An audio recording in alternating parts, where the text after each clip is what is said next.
حلیمہ اس بچے یعنی رسول اللہ صلی اللہ علیہ وسلم کو واپس لے جانے پر بہت خوش تھیں، اور یوں نبی کریم صلی اللہ علیہ وسلم بنی سعد میں مزید 3 سال رہے، یعنی کل 5 سال گزر گئے۔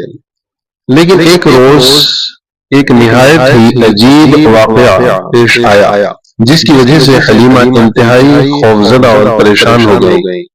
ہوا یہ کہ یہ بچہ ایک روز جب گاؤں کے دوسرے ہم عمر بچوں کے ساتھ کھیل کود میں مشغول تھا کہ اچانک وہاں کوئی اجنبی نمودار ہوئے اور انہوں نے بچے کو زمین پر لٹا کر ان کا سینہ چاک کر دیا۔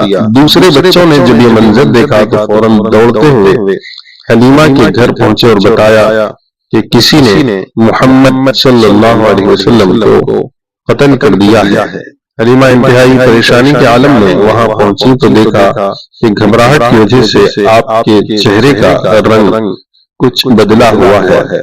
درحقیقت وہ اجنبی شخص حضرت جبرائیل علیہ السلام تھے جو اللہ تبارک و تعالیٰ کے حکم سے وہاں آئے تھے۔ انہوں نے رسول اللہ صلی اللہ علیہ وسلم کا سینہ مبارک چاک کر کے قلب مبارک نکالا اور اس میں سے سیاہ نقطے کی مانند جمے ہوئے خون کا ایک چھوٹا سا ٹکڑا نکال کر یہ کہتے ہوئے پھینک دیا، یعنی اس حصے کو دل سے نکال کر پھینک دیا تاکہ شیطان کبھی آپ پر غالب نہ آ سکے۔ آپ صلی اللہ علیہ وسلم کے دل مبارک کو سونے کی کشتری میں رکھ کر آب زمزم سے دھویا، اس میں ایمان و حکمت کا جوہر بھرا اور پھر اسے اسی طرح جوڑ کر سینے میں اس کے مقام پر رکھ دیا۔ دراصل یہ اللہ تبارک و تعالیٰ کی طرف سے اپنے حبیب صلی اللہ علیہ وسلم کے لیے ایک قسم کی روحانی سرجری اور عصمت کا سامان تھا۔ اس واقعے سے حلیمہ سعدیہ بہت زیادہ گھبرا گئی اور آپ کی سلامتی کو مد نظر رکھتے ہوئے چند روز بعد آپ کو مکہ شہر میں آپ کی والدہ ماجدہ کے پاس چھوڑ آئیں۔ بنی سعد میں تقریباً 5 سال گزارنے کے بعد آپ صلی اللہ علیہ وسلم اپنی والدہ کے سائے شفقت میں واپس آ گئے۔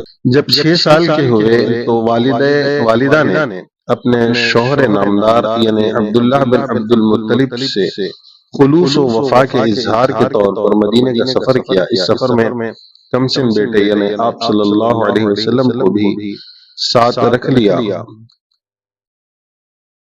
اس سفر میں کنیز ام ایمن بھی ساتھ تھیں۔ یہ کمسن بچہ طویل اور کٹھن سفر میں مناظر فطرت کا بغور مطالعہ و مشاہدہ کرتا رہا۔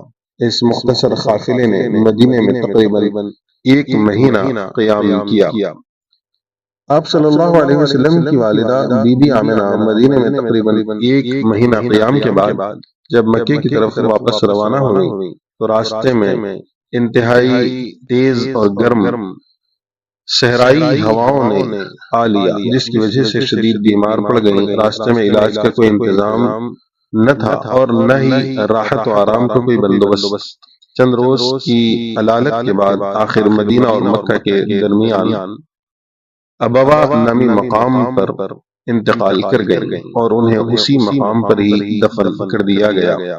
کمسن بچے نے اپنی معصوم آنکھوں سے ماں کو یوں پردیس میں نزا اور موت کی کشمکش سے گزرتے دیکھا جس سے ان کے قلب کی نرمی مزید بڑھ گئی۔